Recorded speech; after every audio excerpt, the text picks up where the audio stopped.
ప్రభువు నామమునకు మహిమ కలుగునుగాక. ఈ ఉదయకాలము మీకందరికీ వందనాలు తెలియచేస్తున్నాను.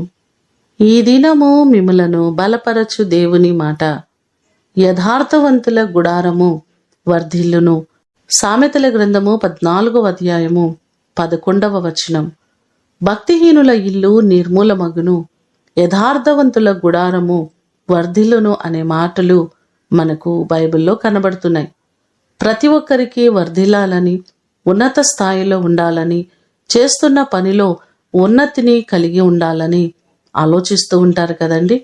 మరి మనము ఎలా వర్ధిల్లగలం, ఎలా ఆశీర్వాదము పొందుకోగలం అంటే యథార్థవంతులు తప్పకుండా వర్ధిల్లుతారని బైబిల్ మనకు సెలవిస్తుంది. మనందరమును ప్రతి పరిస్థితులలో దేవుని ఎదుట యథార్థవంతులుగా ఉండి దేవుని చేత మనము మన కుటుంబాలు అన్ని విషయాలలో వర్ధిల్లా చేయబడుదుముగాక. ప్రార్థన చేసుకుందాం.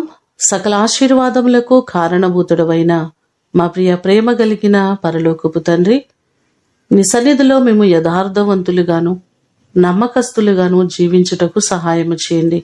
ప్రతి వారిని దీవించే దేవుడవు, ఆశీర్వదించే దేవుడవు. ప్రతి వారి కష్టార్జితములను, వారి చేతి పనులను ఆశీర్వదించే దేవుడు మీరే. ఉద్యోగములలో ప్రతి వారికి అభివృద్ధిని కలుగచేయండి. వారు చేస్తున్న ప్రతి పనిలో దీవెనను సమృద్ధిగా మీరు కలుగచేయండి. వారిని, వారి బిడ్డలను మీరు ఆశీర్వదించండి. వారి గుడారములను మీరు వర్ధిల్లా చేయండి. ప్రభువా, నీ కృపచేత ప్రతి వారిని మీ హస్తాలకు అప్పగిస్తున్నాం. ఈ దినము కొరకు వందనాలు ప్రభువా.